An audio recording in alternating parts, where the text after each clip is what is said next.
ओम नमो भगवते वासुदेवाय. अध्याय 4.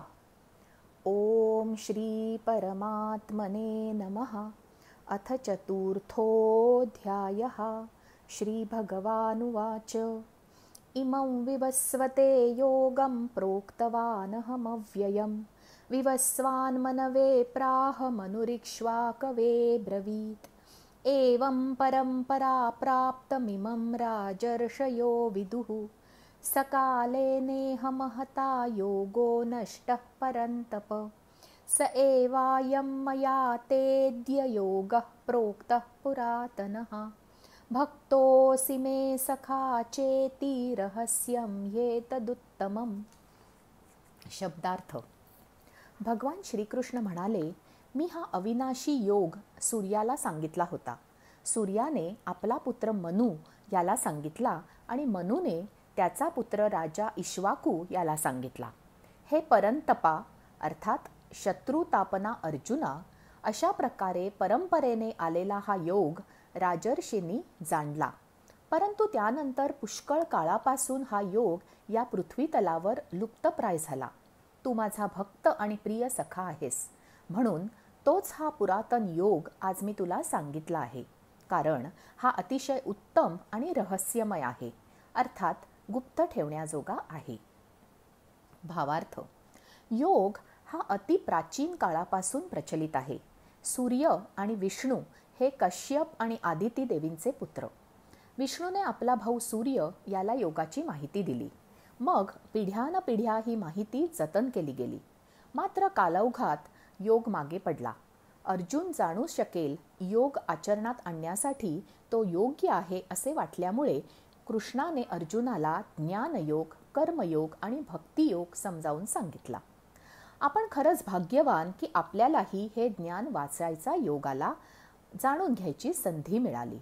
आपले जीवन सुखकर होण्यासाठी ही गुरुकिल्ली आहे, सुसंधी आहे.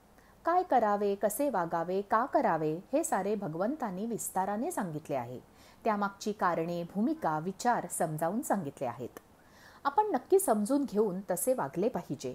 सांख्य, कर्म आणि भक्तियोग समजायला कठीण वाटतो, पण आचरणात आणणे अशक्य नाही. त्यातले जास्तीत जास्त ज्ञान आपण आचरणात आणायला हवे. आपले जीवन सफल करण्याचा तो मार्ग आहे. आपला वैचारिक गोंधळ संपवण्याची शक्ती त्यात आहे. त्यासाठी मनन, चिंतन आणि आत्मपरीक्षण ही त्रिसूत्री आहे. योग गुप्त ठेवण्यासारखा का आहे?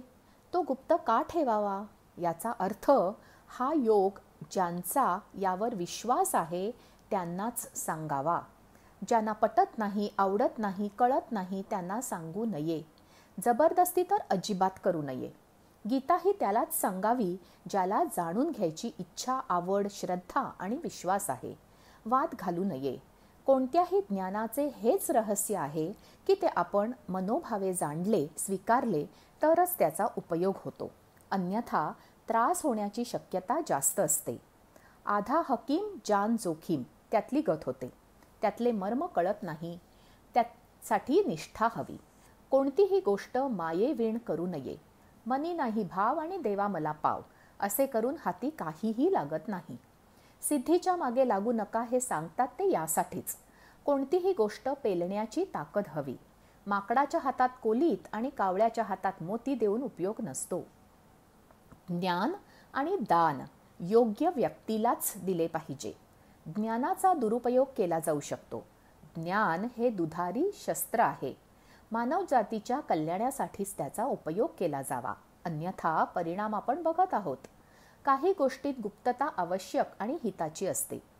अणुस्फोटाचे परिणाम बघितल्यावर त्याचा शोध लावणारे हतबल झाले. इतके विध्वंसक परिणाम असतील याची त्यांना कल्पना नव्हती. अधर्माने वागणाऱ्याचा म्हणूनच संहार करावा लागतो. अधर्माने वागणारे हुशार, शूर, आस्तिक नसतात असे नाही, पण त्यांना समाजाचे हित कशात आहे हे उमगत नाही. श्लोक 4. अर्जुन उवाच. अपरं भवतो जन्म परं जन्म विवस्वतः. कथमेतद्विजानीयान् त्वमादौ प्रोक्तवानिति. शब्दार्थ. अर्जुन म्हणाला, आपला जन्म तर अलीकडचा आणि सूर्याचा जन्म फार पूर्वीचा अर्थात कल्पारंभी झालेला होता, तर मग आपणच कल्पारंभी सूर्याला हा योग सांगितला होता असे कसे समजू? भावार्थ: ही सृष्टी सूर्यामुळे निर्माण झाली. कृष्ण अर्जुन तर नंतर जन्माला आले. असे असताना इतके प्राचीन ज्ञान आणि माहिती कृष्णाला कशी, असे अर्जुनाने विचारणे साहजिक आहे. अर्थात त्याने हा साधेपणाने प्रश्न विचारला की अविश्वासाने? पुरावा काय हा आपला नेहमीचा प्रश्न असतो. मला माहिती नाही, तुला कोणी सांगितलं? कारण मला तर सगळं माहीत असतं ना.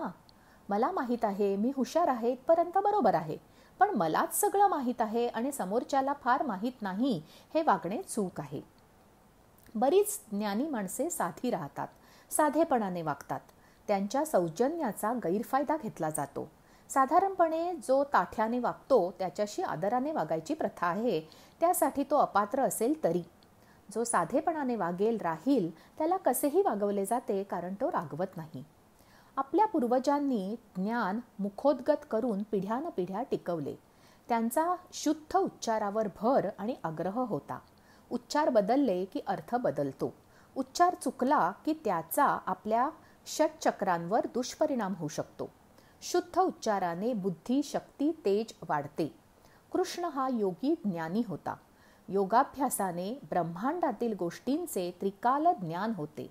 सांदीपनी मुनींसारखे त्याचे गुरु होते. आकलन आणि स्मरण चांगले होते. योगी कसे असतात याचे अलीकडचे उदाहरण म्हणून मला स्वामी विवेकानंदांचा उल्लेख करावासा वाटतो. ते थोर योगी होते. त्यांची एकाग्रता आणि स्मरणशक्ती अफाट होती. त्यांनी केलेल्या कार्याची आपल्याला ओळख आहेच. त्यांनी केलेल्या कार्याला शतशः नमन. ज्ञानेश्वर, साईबाबा अशा थोर विभूती योगातील सिद्ध पुरुष होत्या. याला अनेक जन्मांची तपश्चर्या लागते. कृष्णाने उत्तर देताना मी योगी आहे असा उल्लेख कुठेही केलेला नाही. परंतु योग्याशिवाय या गोष्टी कोणालाही शक्य नाहीत. भारतभूमीत असे किती अज्ञात योगी असतील याची आपल्याला खरंच कल्पना नाही. योगी सहसा आपली ओळख देत नाहीत, गुप्तता बाळगतात. अशा योग्यांमुळे ही सृष्टी चलित आहे असे म्हटणे वावगे ठरू नये. म्हणून सर्व चराचरात तो आहे असे समजून वागावे.